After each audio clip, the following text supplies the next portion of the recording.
जय हिंद प्यारे साथियों। कैसे हो आप सब? बिल्कुल मस्त होंगे। देखो, आज मैं इस वीडियो में बात करने वाला हूँ यूपी टीजीटी के बारे में। और यूपी टीजीटी का वैकेंसी निकल चुका है और फॉर्म स्टार्ट हो चुके हैं। कल से फॉर्म स्टार्ट हुए थे। तो आज मैं ये वीडियो लेके आया हूँ जिसमें मैं ये जो नोटिफिकेशन है ना, इसका आपके सामने बिल्कुल फुल डिटेल से चर्चा करने वाला हूँ। यहाँ पर ये लगभग 25 पेज का नोटिफिकेशन था। 25 के 25 पेज हर कोई नहीं पढ़ता है और 25 के 25 पेजों को पढ़ने में भी टाइम लगता है। 25 के 25 पेजों में सारी बातें हर किसी के लिए इम्पोर्टेंट नहीं होती। तो यहाँ पर इस वीडियो में मैं आपके इस वैकेंसी को लेकर जितने भी डाउट है, जितने भी कन्फ्यूजन है, जितने भी कॉन्सेप्ट हैं, सारे के सारे बिल्कुल 100% क्लियर करूँगा। यदि आप यूपी टीजीटी का एग्ज़ाम देना चाहते हैं, चाहे आप किसी भी स्टेट से क्यों ना बिलोंग करते हो, चाहे आप यूपी से हो या फिर आउट ऑफ यूपी हो, आपकी एज, आपका एलिजिबिलिटी क्राइटेरिया, आपकी क्वालिफिकेशन, इन सभी के ऊपर मैं बिल्कुल फुल डिटेल से चर्चा करूँगा। तो मेरी आपसे एक छोटी सी हम्बल रिक्वेस्ट है कि यदि आप यूपी टीजीटी का पेपर देना चाहते हैं तो एक बार ये 12 से 15 मिनट के बीच का वीडियो बनेगा, इसको प्लीज़ एक बार ज़रूर सुनना, ज़रूर देखना। 100% ये वीडियो आपके लिए बहुत ही लाभदायक रहेगा। साथ ही साथ इस वैकेंसी से यदि आप ऑलवेज अपडेट रहना चाहते हो, इस वैकेंसी के संबंध में यदि कोई भी नई खबर निकल कर आती है, हर एक खबर से आप बिल्कुल अपडेट रहना चाहते हो, तो प्लीज़ एक बार चैनल को ज़रूर सब्सक्राइब करें। देखो, यूपी टीजीटी 2022, सबसे पहले हम बात करते हैं इसकी इम्पोर्टेंट डेट के बारे में। देखो, फॉर्म स्टार्टिंग डेट और फ़ी स्टार्टिंग डेट, फ़ी पे करने की स्टार्टिंग डेट और फॉर्म भरने की स्टार्टिंग डेट 9 जून 2022 है। फ़ी जमा करवाने की लास्ट डेट है वो 6 जुलाई 2022 है और फॉर्म भरने की लास्ट डेट 9 जुलाई 2022 है। 2 दिन का अंतर है। 2 दिन पहले आपको फ़ी जमा करवानी पड़ेगी। फ़ी आप केवल 6 जुलाई तक ही जमा करवा सकते हैं। ठीक है? तो पहली तो ये बात आपका डाउट क्लियर हो गया होगा, क्योंकि ऑलमोस्ट क्या होता है, हम यदि अदर स्टेट की बात करें तो वहाँ पर फ़ी जमा करवाने की डेट और फॉर्म भरने की डेट बिल्कुल सेम होती है, लेकिन यहाँ पर इन दोनों में अंतर है। अब यहाँ पर यदि हम डॉक्यूमेंट्स की बात करें तो आपके डॉक्यूमेंट्स 10th के, 12th के, इसके अलावा आपकी ग्रेजुएशन के, आपके बीएड के, ये 4 डिग्रियाँ आपको चाहिएगी। बीएड की चाहिएगी, आपको 10th की चाहिएगी, 12th की चाहिए और आपके ग्रेजुएशन के। ये चारों के चारों जो डॉक्यूमेंट्स हैं ये आपके स्कैन होंगे और आपके सिग्नेचर स्कैन होंगी, आपकी फ़ोटो स्कैन होगी। साथ ही साथ आपकी जो डिटेल है, जैसे आप अपना कोई भी वैलिड डॉक्यूमेंट्स लगाओगे, जैसे आधार कार्ड नंबर या पैन कार्ड नंबर, वो।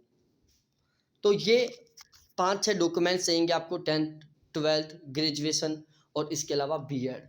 साथ ही साथ आपका अपना एक वैलिड डॉक्यूमेंट्स जिसमें वोटर आईडी, ड्राइविंग लाइसेंस या आधार कार्ड भी हो सकता है। ठीक है?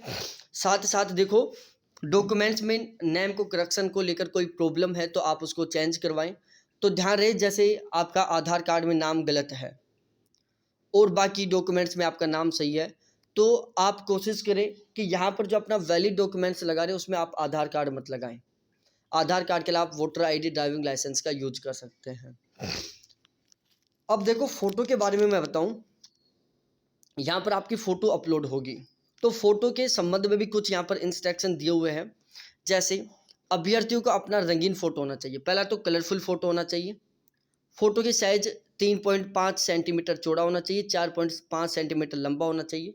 आपका जो सिग्नेचर है वो 3.5 सेंटीमीटर चौड़ा, 1.5 सेंटीमीटर लंबा होना चाहिए। साथ ही साथ आपकी जो फ़ोटो और आपका जो सिग्नेचर है वो दोनों के दोनों जेपीजी फॉर्मेट में होने चाहिए। ठीक है? फ़ोटो व हस्ताक्षर स्कैन किए हुए इमेज की साइज़ 5 केबी से 30 केबी होनी चाहिए। फ़ोटो और आपका जो सिग्नेचर है उसको स्कैन करने के बाद में उसकी जो साइज़ है वो 5 से 30 केबी के बीच होनी चाहिए। फ़ोटो का आकार ओवरऑल 35 मिलीमीटर का होना चाहिए। फ़ोटो में लगभग आपका 70% चेहरा विजिबल होना चाहिए, 70% चेहरा आपका दिखना चाहिए। फ़ोटो बहुत दूर से खींची ना होनी चाहिए। फ़ोटो में आपका चेहरा बिल्कुल स्पष्ट आना चाहिए, बिल्कुल चेहरा दिखना चाहिए। आपके कान बिल्कुल क्लियर दिखने चाहिए। ठीक है? इसके अलावा फ़ोटो को लेकर यहाँ पर कुछ और भी बातें लिखी हुई हैं। एक बार आप ज़रूर इनको ज़रूर पढ़ें। ठीक है? और फ़ोटो को लेकर एक आगे भी इंस्ट्रक्शन और दिया हुआ है। देखो यहाँ पर लिखा हुआ है कि आवेदन पत्र में यथास्थान अपना नवीनतम फ़ोटो ही अपलोड करें। निर्धारित साइज़ की फ़ोटो अपलोड न करने तथा हस्ताक्षर हेतु निर्धारित स्थान पर अथवा घोषणा पत्र पर स्पष्ट हस्ताक्षर न करने की स्थिति में अभ्यर्थियों का आवेदन तथा अभ्यर्थन निरस्त कर दिया जाएगा। ठीक है? इसके बाद हम बात करते हैं एज के बारे में। देखो एज का मामला क्या है यहाँ पर जो मिनिमम एज है वो है 21 साल। यहाँ पर एक स्पेशल कैंडिडेट है। और स्टेटों में क्या होता है कि जिस दिन आपका डॉक्यूमेंट्स वेरिफिकेशन होता है ना, उस दिन तक आपको डॉक्यूमेंट्स क्या करवा लेने चाहिए, कंप्लीट हो जाने चाहिए। कब तक? डॉक्यूमेंट्स वेरिफिकेशन तक। लेकिन उत्तर प्रदेश में इस मामले में एक अलग रूल है कि आपके जो फॉर्म की लास्ट डेट है ना, तब तक आपके कंप्लीट डॉक्यूमेंट्स हो जाने चाहिए और तब तक ही आपकी कंप्लीट एज हो जानी चाहिए। ठीक है? तो फॉर्म की लास्ट डेट तक, कब तक? फोरम की लास्ट डेट तक आपकी एज 21 साल हो जानी चाहिए। 21 साल से कम आपकी एज होनी नहीं चाहिए। ऐसा नहीं है कि चलो आप 20.5 साल के हो और आप ऐसा सोच रहे हो कि एग्जाम होगा तब तक मेरी 21 साल हो जाएगी। आप अनएलिजिबल होंगे। आप मेहनत करने के बाद, आप पेपर पास करने के बाद में भी यहाँ पर नौकरी नहीं लग पाएंगे। तो ये स्पेशल ध्यान रखना। यदि आपकी फॉर्म की लास्ट डेट तक आपकी एज कम से कम 21 साल हो गई है तो ही आप फॉर्म भरें। अन्यथा आप अपना जो मूल्यवान समय उसको यहाँ पर अपना खराब ना करें, क्योंकि आपका मूल्यवान यहाँ पर समय खराब ही होगा जब आपको आपकी एज पूरी ना होने की वजह से वैकेंसी में शामिल नहीं किया जाएगा पेपर पास करने के बाद। मैक्सिमम एज यहाँ पर 60 साल है। आपकी जो एज है वो 1 जुलाई 2022 से यहाँ पर काउंट की जाएगी।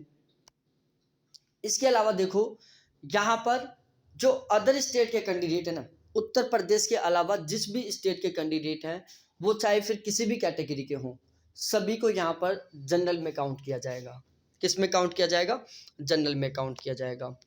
और ठीक है, अब इसके अलावा ये ध्यान रखना, अदर स्टेट के किसी भी कैटेगरी का कैंडिडेट हो, सभी के सभी जनरल में काउंट होंगे।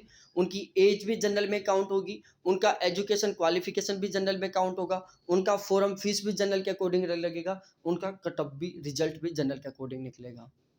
अब देखो यहाँ पर एक सबसे महत्वपूर्ण बात, फॉरम की लास्ट डेट तक, जिस दिन आप फॉरम भर रहे हो तब तक इस वैकेंसी के लिए जो भी डॉक्यूमेंट्स चाहिए, साथ ही साथ जो भी एज चाहिए, वो आपकी कंप्लीट हो जानी चाहिए। जैसे राजस्थान में तो क्या है, राजस्थान में रूल रहता है कि जिस दिन डॉक्यूमेंट्स वेरिफिकेशन होगा उस दिन तक आपके कंप्लीट डॉक्यूमेंट्स हो जाने चाहिए। तो जो लोग अपेयरिंग में होते हैं वो लोग भी फॉर्म भर देते हैं। जैसे यहाँ पर सेकंड ग्रेड की निकली हुई है तो उन लोगों ने भी फॉर्म भर दिया जिनका सेकंड ईयर है, जिनका फर्स्ट ईयर है। लेकिन यहाँ पर तो ये है कि जिस दिन आप फॉर्म भर रहे हो ना, उस दिन तक जो भी एलिजिबल डॉक्यूमेंट्स हैं, जिन डॉक्यूमेंट्स की यहाँ पर ज़रूरत है, वो सारे के सारे बिल्कुल कंप्लीट हो जाने चाहिए, अपेयरिंग में नहीं होने चाहिए।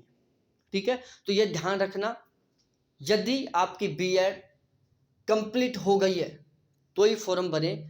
आप ऐसा ना करें कि चलो बीएड के फॉर्म एग्जाम बचे हुए हैं, रिजल्ट नहीं आया है तो आप यहाँ पर एलिजिबल नहीं है। ठीक है?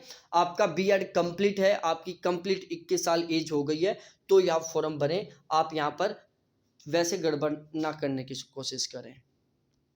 अब यहाँ पर मैं सैलरी के बारे में बात करूँ, सैलरी बहुत शानदार वाली मिलने वाली है आपको। यहाँ पर 44,900 रुपये से लेकर 1,42,400। पे ग्रेड यहाँ पर 4600 है और पे लेवल यहाँ पर 7वां है। बहुत गजब की सैलरी मिलने वाली है, एक तरीके से ये समझो बहुत ही शानदार वाली सैलरी। अब जल्द ही मैं एक वीडियो लेके आऊँगा जिसमें मैं डिस्कस करूँगा कि उत्तर प्रदेश में टीजीटी और पीजीटी दोनों टीचरों में कितनी सैलरी का अंतर होता है, जिस दिन ये ज्वाइनिंग लेते हैं उस दिन इनको कितनी सैलरी मिलती है, रिटायरमेंट के समय लगभग इनकी सैलरी कितनी हो जाती है, इनको कौन कौन से अलाउंस मिलते हैं, सारा बिल्कुल डिटेल से चर्चा करूँगा। जल्दी वो वीडियो आने वाला है। अब यहाँ आरक्षण के बारे में बात करें, देखो यदि आप यूपी से हो तो आपको अपनी कैटेगरी के अनुसार यहाँ पर रिजर्वेशन मिलने वाला है। लेकिन यदि आप यूपी से नहीं हो, आप आउट ऑफ यूपी हो, तो आपको यहाँ पर किसी तरीके का कोई भी आरक्षण नहीं मिलेगा, फिर चाहे आप किसी भी कैटेगरी से क्यों ना बिलोंग करते हो। सैनिकों को यहाँ पर यूपी के वो कैंडिडेट जो सैनिक हैं उनको 5% आरक्षण है, यूपी के वो कैंडिडेट जो दिव्यांगजन हैं उनको 4% आरक्षण है, ईडब्ल्यूएस को यहाँ पर 10% आरक्षण दिया गया है। ध्यान रखना, यूपी के ईडब्ल्यूएस को और यूपी के ओबीसी एससी एसटी को बिल्कुल यूपी के जो रूल रेगुलेशन है उनके अनुसार आरक्षण दिया गया है। अब यहाँ एग्जाम सेंटर की बात करें तो देखो एग्जाम सेंटर डिस्ट्रिक्ट वाइज होंगे, बिल्कुल जिला अनुसार आपके यहाँ पर एग्जाम सेंटर रहेंगे। आप जिस तरीके से प्रेफरेंस भरोगे उसके अकॉर्डिंग यहाँ पर आपका एग्जाम सेंटर फिक्स किया जाएगा। अब एग्जाम के बारे में बताएं तो देखो यहाँ पर आपके 125 क्वेश्चन आएंगे, एक क्वेश्चन 4 नंबर का होगा, टोटल 500 नंबर का पेपर होगा।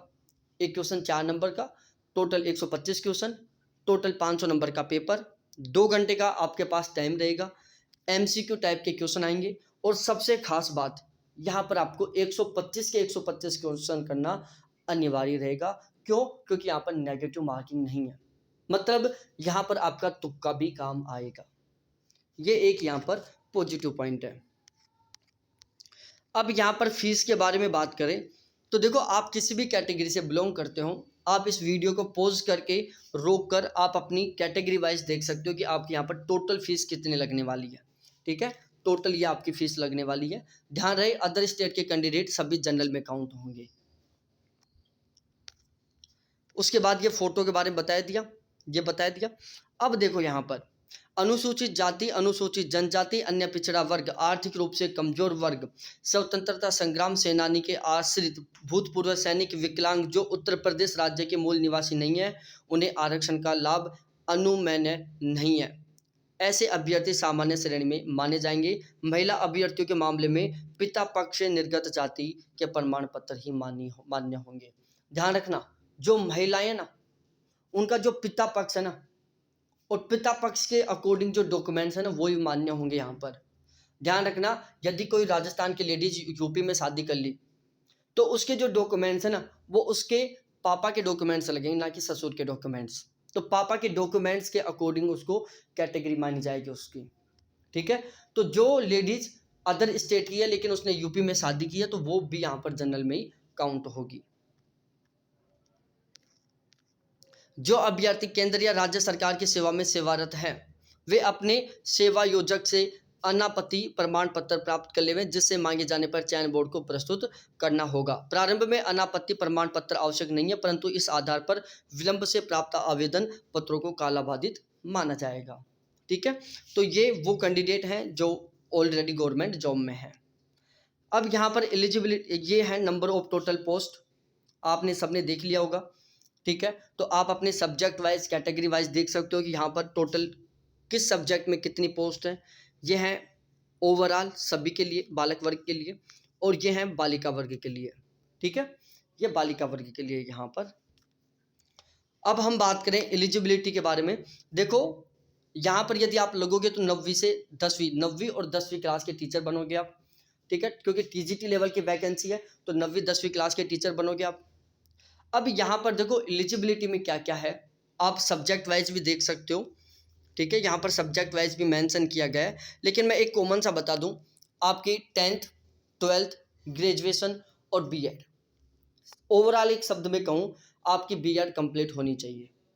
ठीक है, बीएड यहाँ पर एक एलिजिबिलिटी क्राइटेरिया है। मास्टर डिग्री बिल्कुल भी कंपलसरी नहीं है, यहाँ पर मास्टर डिग्री का कोई लेना देना नहीं है इस वैकेंसी में। इस वैकेंसी में केवल बीएड का लेना देना है, आपका बीएड कंप्लीट होना चाहिए, या फिर बीएड के समकक्ष कोई अन्य डिग्री हो तो वो होनी चाहिए। या तो बीएड होनी चाहिए या बीएड के समकक्ष आपके पास कोई दूसरी डिग्री होनी चाहिए जो कि कंप्लीट होनी चाहिए। एमए मास्टर डिग्री बिल्कुल भी ज़रूरी नहीं है। यहाँ पर मास्टर डिग्री है नहीं है कोई मतलब नहीं है, आपको मास्टर डिग्री का सर्टिफिकेट भी नहीं लगाना है। यहाँ पर आपको केवल ग्रेजुएशन का लगाना है और आपके बीएड का लगाना है। यदि बीएड के अलावा आपने कोई अन्य समकक्ष डिग्री की है तो उसका लगाना है। ठीक है, यदि कुछ जैसे और भी बहुत सारे कोर्स होते हैं जो बीएड की तरह ही वैलिड होते हैं, बीएड की जगह काम आते हैं वो, तो यदि किसी ने वो कोर्स भी कर रखा है तो वो भी यहाँ पर एलिजिबल है। तो ये था सारा सारा ये नोटिफिकेशन। तो अब बताओ इस वैकेंसी को लेकर अब आपके कौन कौन से डाउट बच गए। जहाँ तक मेरे को लगता है ना, आपका कोई भी कंफ्यूज नहीं बचा होगा, कोई भी क्वेश्चन नहीं बचा होगा। फिर भी यदि आपके दिमाग में कोई क्वेश्चन खटक रहा है ना, कमेंट सेक्शन में कमेंट करके बताओ, मैं 100% उसका रिप्लाई दूँ।